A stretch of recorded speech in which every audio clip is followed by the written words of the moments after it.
இல்லை பயம்லாம் கிடையாதுங்க. இதெல்லாம் நாங்களும் கடந்து வந்தவங்க தான். 20 ஆண்டு காலத்துக்கு முன் நம்ம கேப்டன் முதல் கட்சி ஆரம்பித்த போது என்ன இருந்ததோ அதுதான் நான் இப்போ விஜய்கிட்ட பார்க்குறேன். மேபி உங்களுக்கு புதுசாக இருக்கலாம். நான் தலைவர் கூடிய நாங்கள்லாம் வாழ்ந்திருக்கோம். விஜயும் நாங்கள் சின்ன பிறந்து பார்த்துருக்குறோம். கேப்டன் ஆரம்பித்த அந்த கட்சி 2025 தொடங்கி இன்னைக்கு வரைக்கும் 20 ஆண்டு காலம் நாங்கள் எத்தனையோ சவால்கள், எத்தனையோ விதமான இடையூறுகள் எல்லாம் கடந்து தாங்க நாங்கள் இன்னைக்கு இந்த 21ஆவது ஆண்டில் அடி எடுத்து வைக்கிறோம். இப்போ காவல்துறை வெறுமனே இந்த தடை போடுறாங்க பொதுவாக நம்ம சொல்லிட முடியாது. நாளைக்கு ஒரு சட்டம் ஒழுங்கு பிரச்சனை வந்தால் அவங்க யார் பதில் சொல்லுவாங்க? அதனால் பல்வேறு விஷயங்கள் இருக்கிறது. அதனால் நம்ம அப்படியே ஒரே ஒரு கண்ணோட்டத்தில் அவங்க தடை பண்ணுறாங்கன்றது இல்லாமல் அப்படி கிடையாது. அவங்க இந்த குறிப்பிட்ட டைம்குள்ளே இங்கெல்லாம் முடிக்கணும், இப்படி இருக்கணும் அப்படின்னு சொல்கிறாங்க. பட் அந்த கூட்டத்துக்கு அது சாத்தியம் இல்லை. பார்ப்போம். இப்போ தான் வந்திருக்கார். நான் டிவியில் பார்த்துட்டு தான் வந்தேன். இன்னும் ஸ்பீச் ஆரம்பிக்கல. எப்படி இன்னைக்கு ஃபுல் டே போகுதுன்றதை நான் பார்த்துட்டு அப்புறம் சொல்றேன்.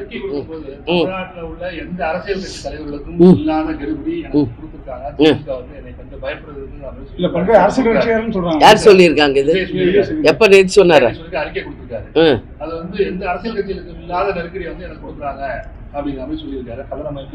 இல்ல அது அவர் சொன்ன கருத்துக்கு நீங்க அவர்கிட்ட தான் பதில் சொல்ல. இப்ப நான் தெளிவா உங்ககிட்ட சொல்லிட்டேன்ல. ஆமா ஆமா ஆமா ஆமாங்க. இல்ல அவர் கருத்துக்கு நான் பதில் சொல்ல முடியாதுங்க. நாங்க கேப்டன் கூடயே வாழ்ந்தவங்க. கேப்டனுக்கு எப்படி எல்லாம் இடையூறுகள் கொடுத்தார்கள் என்பது எங்களுக்கு நல்லா தெரியும். அதையெல்லாம் தாண்டி வர்றதாங்க அரசியல். நம்மளுக்கு இடையூறே இருக்காது, எந்த ப்ராப்ளம் இல்லாமல் அப்படியே போய் அடைஞ்சிட முடியுமா ஒரு இடத்த? அப்படி கிடையாது. ஒரு சின்ன ஒரு விஷயம்னாலும் நம்ம ஒரு சேலஞ்ச் சந்திக்காமல் ஒரு வெற்றியை யாருமே பெற முடியாது. கண்டிப்பாக பல்வேறு விதமான இடையூறுகள், சவால்கள் எல்லாம் இருக்கும். அதையெல்லாம் தாண்டி வருவது தான் அரசியல். அதிலிருந்து வெற்றி பெறுவது தான் மக்கள் ஆட்சி.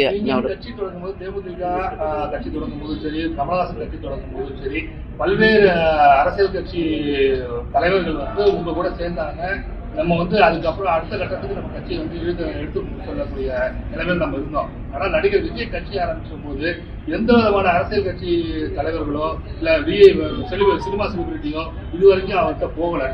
அதை நம்ம எப்படி பார்க்கலாம்? இது வின் பண்ணக்கூடிய சாத்தியத்தோடு அவர் இருக்காரு. நீங்க புரியாம என்கிட்ட கேள்வி கேட்குறீங்கன்னு நினைக்கிறேன். கேப்டன் கட்சி ஆரம்பிச்சப்போ எந்த தலைவர் கேப்டன் சப்போர்ட் பண்ணாங்க? இல்லை ஒரு நிமிஷம், நீங்க நான் சொல்றது நிமிஷம் கேளுங்க. கேப்டன் கட்சி ஆரம்பித்த போது எந்த தலைவர்கள் கேப்டனுக்கு ஆதரவு தெரிவிச்சாங்க? எந்த மீடியா ஆதரவு தெரிவிச்சாங்க? எந்த கேப்டனே நடிகர், சினிமா உலகில் கடந்த ஒரு பல ஆண்டுகள் இருந்தது அரசியலுக்கு வந்தார். எந்த ஒரு செலிபிரிட்டியோ ஒரு சினிமா பிரபலமோ கேப்டனோட கட்சியில் இணைந்தாங்க? கிடையாதுங்க. அதெல்லாம் எதுவும் கிடையாதுங்க. ஒத்தை மனிதராக சுயம்பாக கட்சியை ஆரம்பிச்சு, சரிங்களா, அவர் மக்களுக்காக அவர் எடுத்துக்கிட்ட பயணத்தில் பல்வேறு இடையூறுகளை தாண்டி யார் சப்போர்ட் இல்லாமல் தான் எதிர்நீச்சல் போட்டு தான் ஜெயிச்சார் கேப்டன். ஒரு குறுகிய காலத்தில் எதிர்கட்சி அந்தஸ்தை பெற்ற முதல் தலைவர் கேப்டன் தாங்க. அதனால் இதெல்லாம் இருக்குங்க அரசியல். இதெல்லாம் இல்லாமையா இருக்குன்னு நீங்கள் நினைக்கிறீங்க? இன்னைக்கு நீங்கள்லாம் ப்ரெஸ் பீப்புள், உங்கள் ஜாபுக்கே நீங்கள் எவ்வளோ ஸ்ட்ரகிள்ஸ் நீங்கள் டெய்லி சந்திக்கிறீங்கன்னு உங்களுக்கு தெரியும். அப்போ இது அரசியல். ஏறக்குறைய 2 கட்சிகள் இங்கே இமாலய அளவு பெரிய கட்சிகள் இருக்குது, நேஷ்னல் பார்ட்டிஸ் இருக்குது, மற்ற எல்லா கட்சிகளும் இருக்குது. வான்னு அப்படியே வழி விட்டுருவாங்களா? தடைகள் இருக்கும். தடைகளை முறித்து வருவது தான் வெற்றி. மேடம், தமிழக அரசியலில் ஆளும் கட்சி ஆண்ட கட்சி ரெண்டுமே போட்டியாக மாறி வந்துக்கிற சூழ்நிலையில் முதல்ல ஒரு கட்சி ஆரம்பிச்சு, ஒரு நடிகராக கட்சி ஆரம்பிச்சு, இப்போ புதுசாக ஒரு அரசியல் கொள்கை கூட்டணி மந்திரி சபையில் இடம் தர்றேன்னு சொன்ன அரசியல் கொள்கையை விஜயோட கொள்கையை என்ன நினைக்கிறீங்க? எப்படி இல்லை முதல்ல நடிகராக கட்சி ஆரம்பிச்சாருன்னு கேப்டன் தாங்க அதுக்கு உதாரணம். இந்த மாதிரி ஒரு இல்லை சொல்கிறேன். நீங்கள் இன்னைக்கு சொல்கிறீங்க முதலாக நடிகராக கட்சியை சுயம்பா ஆரம்பித்தது கேப்டன் தான். Is the first example to others. MGR அவர்கள் கூட திமுகவில் இருந்து பிரிந்து தான் அதிமுகவை உருவாக்கினார். பட் கேப்டன் ஒருத்தர் தாங்க சுயம்பா தனியாக களம் கண்டு கூட்டணியே இல்லாமல் 2011 வரைக்கும் தனி நபராக யார் சப்போர்ட் இல்லாமல் அவர் நிரூபிச்சிருக்கார். இதெல்லாம் சாதாரண சவால் கிடையாதுங்க. இது மிகப்பெரிய சவால். அந்த சவால்களில் வென்றவர் கேப்டன். அதனால் இன்னைக்கு விஜய் அவரை ஃபாலோ பண்ணி இன்னைக்கு வர்றார். வாழ்த்துக்கள்.